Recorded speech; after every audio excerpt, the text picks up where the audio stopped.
Guys, আসসালামু আলাইকুম। কেমন আছেন আপনারা সবাই? আশা করছি সবাই ভালো আছেন। তো আজকে আমরা খুবই ইজি দুইটা রেসিপি রান্না করব। সেটা হচ্ছে একটা হচ্ছে ডিম আলু তরকারি, আর একটা হচ্ছে চিকেনের কলিজা আর চিকেনের যে পা থাকে ওইগুলো ডাল দিয়ে একটু হালকা ঝোলঝোল করে ভুনা। তো প্রথমেই এখানে কড়াইয়ে আমরা ডিমগুলো সিদ্ধ করে রাখা ছিল, ওগুলো একটু হলুদ দিয়ে ভেজে নেব। বেশি ভাজতে হবে না, একটু ভাজলেই হবে। এখানে আম্মু দিয়ে দিছে কড়াইয়ে ডিমগুলো। এখন একটু হলুদ দিয়ে এগুলোকে ভালোভাবে নাড়াচাড়া করে হালকা একটু ব্রাউন কালার হওয়া পর্যন্ত ভেজে নেব।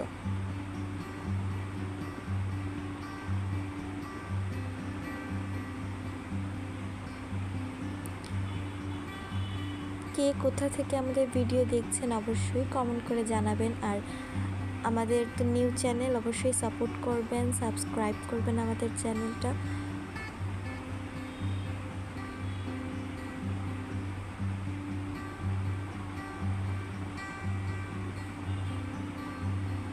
এখানে ডিমগুলো কিন্তু প্রায় ভাজা হয়েই গেছে।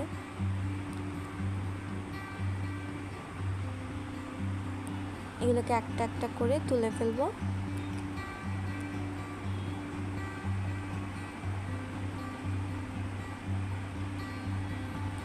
এখন এই তেলের মধ্যেই কিন্তু আমরা ডিমটা রান্না করব।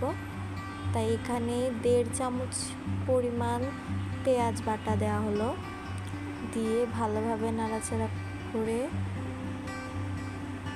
পেঁয়াজটাকে ভাজতে হবে। এখানে সামান্য 3 ভাগের 1 ভাগ পরিমাণ হলুদ,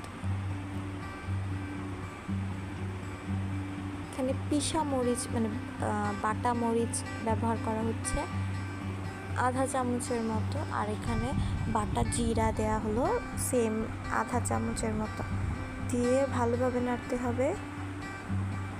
বাটা মরিচে কিন্তু মানে কালার আসে না, এতটা ঝাল হয় কিন্তু কালার আসে না, তাই এখানে আমরা গুঁড়া মরিচটাও ব্যবহার করব হাফ চা চামচের মতো।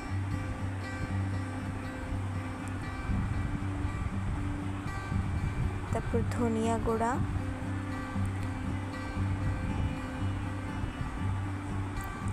ভালোভাবে নাড়তে হবে। এখানে আমরা 5 ফোড়ন দিয়ে দিব। 5 ফোড়ন একটু বেশি দিলে ভালো লাগে ডিমের তরকারিতে, তো 5 ফোড়ন একটু বেশি দেওয়া হয়েছে। আর এখানে পরিমাণ মতো লবণ দিয়ে মশলাটাকে ভালোভাবে একটু অল্প পরিমাণে পানি দিয়ে ভাজতে হবে। যেখানে আম্মু পানি দিয়ে দিল, এটাকে নেড়ে ভালোভাবে মিক্সড করতে হবে একসাথে সব মশলাগুলোকে।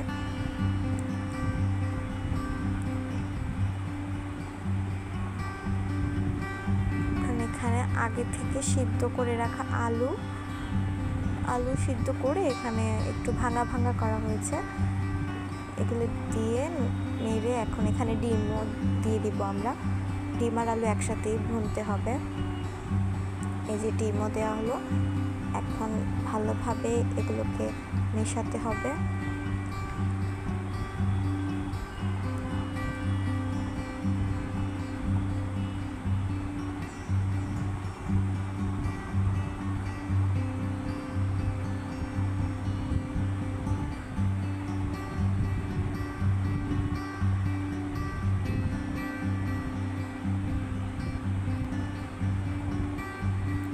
দেখছেন এখানে কিন্তু অনেকক্ষণ রাখা হয়েছিল, 5 থেকে 7 মিনিট।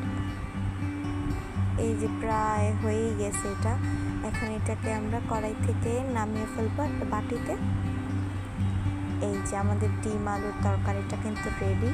এটা কিন্তু খেতে অনেক ভালো হয়েছে। এখানে বেশি ঝোল রাখা হয়নি, ভুনা ভুনা। তো এই কড়াই আমরা চিকেনের কলিজা পা এগুলো ভুনা করে ফেলবো। এখানে পরিমাণ মতো তেল দেওয়া হয়েছে।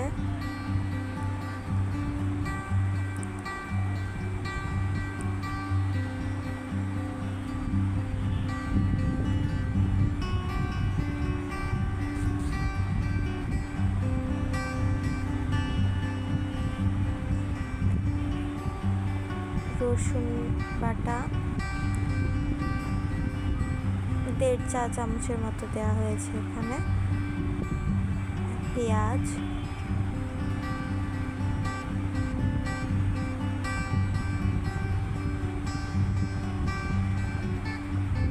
ছোট চা চামচে 5 চামচ পেঁয়াজ এখানে ব্যবহার করা হয়েছে। এটাকে ভালোভাবে নাড়তে হবে।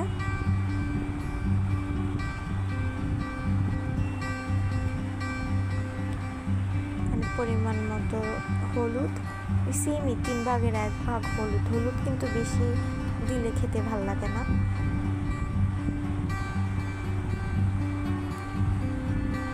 ওই বাটা মরিচ দেওয়া হলো এখানে 1/2 চা চামচের মতো।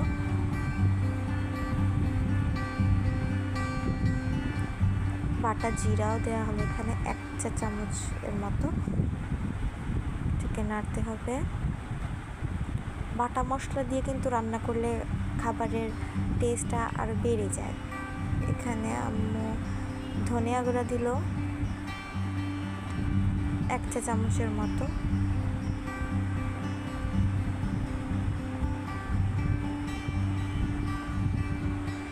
মরিচ, গুঁড়া মরিচ, এটা গুঁড়া মরিচও 1-1.5 চামচের মতো। এটা ঝাল আপনি যতটুকু খান ওই হিসাবেই দিবেন।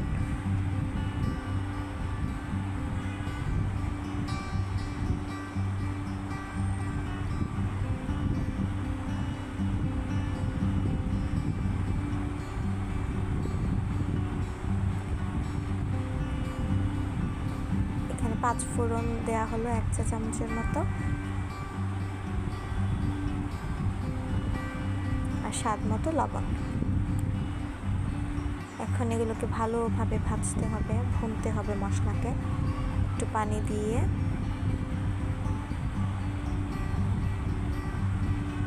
পানি না দিলে কিন্তু মশলাটা পুড়ে যায়, এই জন্য পানি দেওয়া হলো।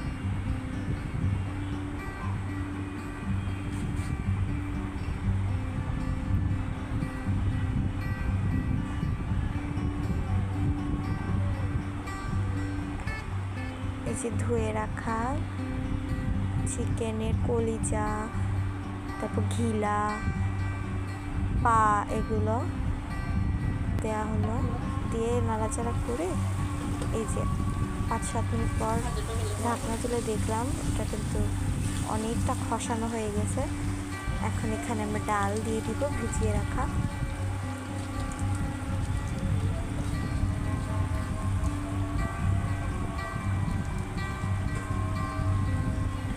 ডালটা দিয়ে ভালোভাবে মিক্স করে এখানে পরিমাণ মতো পানি দিয়ে বসিয়ে রাখতে হবে।